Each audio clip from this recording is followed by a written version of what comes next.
हैदराबाद के कुंदन बाग का एक घर, जिसमें एक परिवार रहता था, जिसमें कि 4 मेंबर थे, पति पत्नी और 2 बच्चे।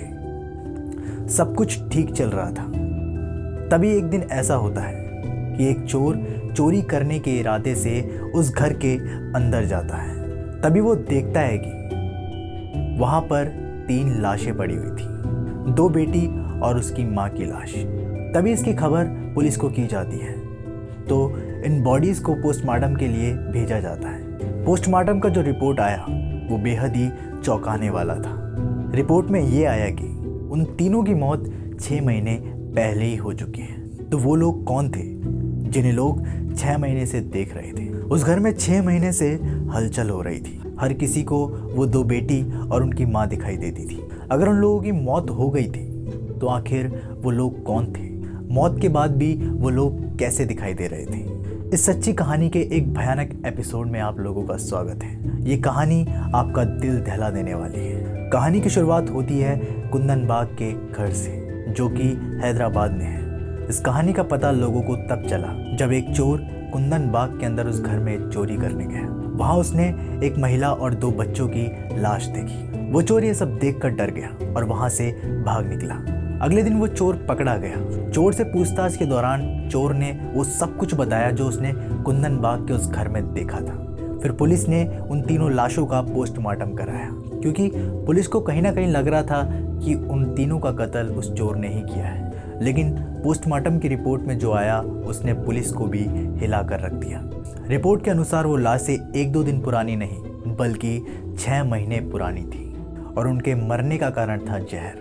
अब पुलिस इस केस की और ज़्यादा बारीकी से जांच करने लगी। आसपास के घरों से पूछताछ करने लगी। आसपास के लोगों ने बताया कि इस घर में कुल 4 लोग रहते थे, जिसमें पति पत्नी और उनकी 2 बेटियां रहती थी। लोगों ने बताया अक्सर इस परिवार में झगड़ा हुआ करता था और इनके घर से बहुत अजीबोगरीब आवाज़ें आया करती थी, मानो कोई चीख रहा हो और मदद के लिए बुला रहा हो। बहुत बार लोगों ने वहाँ के बच्चे को खून से भरी बोतल के साथ खेलते हुए भी देखा है। लोगों ने कई बार इस घर में तांत्रिक को भी देखा है। वे लोग डरते हुए बताते हैं कि इस घर के 2 बच्चे और उनकी माँ मोमबत्ती लेके उस घर के चारों ओर चक्कर लगाती थी। कभी कभी तो वो खून से भरी हुई वो बोतल खिड़की से बाहर लटका देती थी। वो डरावने तरीके से खिड़की से आते जाते लोगों को देखा करती थी। इस घर का कोई भी सदस्य काम नहीं करता था और इस घर में बिजली के अलावा और कुछ भी नहीं था। लोगों ने बताया कि इस बात पर यकीन करना मुश्किल है कि इस परिवार के लोग मर चुके हैं, क्योंकि कुछ दिन पहले ही एक औरत को खून से भरी हुई बोतल के साथ वहां पर लोगों ने देखा था। पुलिस की जांच में पुलिस को काले जादू का सामान वहां से मिला था और साथ ही साथ एक तंत्र मंत्र की किताब भी मिली। ये केस कभी भी सुलझ नहीं पाया। इस केस में पुलिस को कुछ भी सुराग हाथ नहीं लगे।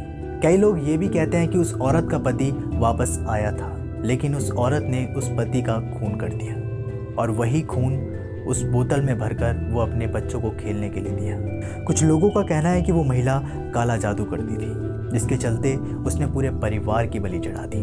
अब वही आत्मा वो खून की बोतल लेके उस पूरे घर में घूमती है, लोगों को अपने घर में खिड़की से बुलाती है।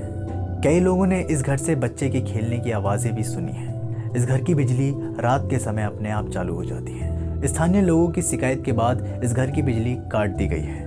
कोई भी इस घर के आसपास भटकना पसंद नहीं करता। इस घर के सामने रहने वाले पड़ोसियों ने भी अपने घर बदल दिए हैं। उनका कहना था कि उस घर से कोई औरत उन्हें रोज रात को आवाज़ देकर बुलाती है। दोस्तों, ये केस आज भी अनसुलझा है। ये कोई नहीं समझ पाया कि 6 महीने पहले जिनकी मौत हो गई वो 6 महीने बाद भी कैसे दिखाई देते थे। आप लोगों का इस केस के बारे में क्या कहना है, हमें कमेंट बॉक्स में ज़रूर बताइएगा। अगर आप लोगों को ये वीडियो पसंद आई हो तो वीडियो को लाइक, शेयर और चैनल को सब्सक्राइब करना मत भूलिएगा। मैं हूँ आपका दोस्त मनीष। जल्दी मिलता हूँ आप लोगों से एक नई वीडियो के साथ। तब तक के लिए नमस्कार, टेक केयर।